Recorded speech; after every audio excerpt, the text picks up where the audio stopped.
Right here tonight, new information on immigration raids unfolding in Los Angeles today amid calls from local officials for the raid to stop and the ongoing protests that began nearly a week ago. And today, the state of California is going to federal court to attempt to block military deployments to LA. ABC's Jacqueline Lee is in Los Angeles with the story. Immigration and customs agents conducting an apparent raid at a warehouse in Compton, California today. And earlier in the day, agents seen conducting another apparent raid at homes in East LA.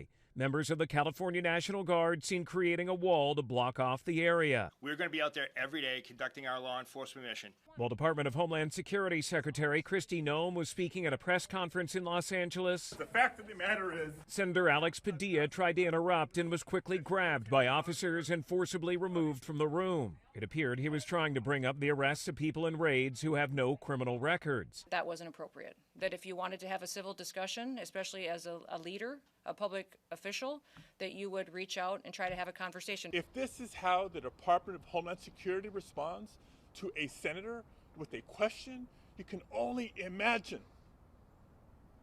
what they're doing to farm workers, to cooks, to day laborers. The presence of the troops in California is part of a federal hearing today. California Governor Gavin Newsom filing a motion against the Trump administration for deploying 4,000 National Guard troops and 700 Marines to the region. We argue that the president is engaged in an unlawful power grab, that he's trying to exercise authority that he doesn't have. The president saying today he had no choice but to bring in the Guard, saying he warned Governor Newsom to take action. And I told him, I said, you have to get your ass in gear because you're going to have a problem there. And he would have. If we didn't bring the military in, you would have right now something. Demonstrators have erupted in other cities. Most of them were peaceful, but police did clash with protesters in Washington state on Wednesday.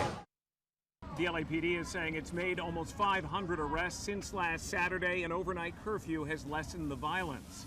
Alex Stone, ABC News in downtown LA.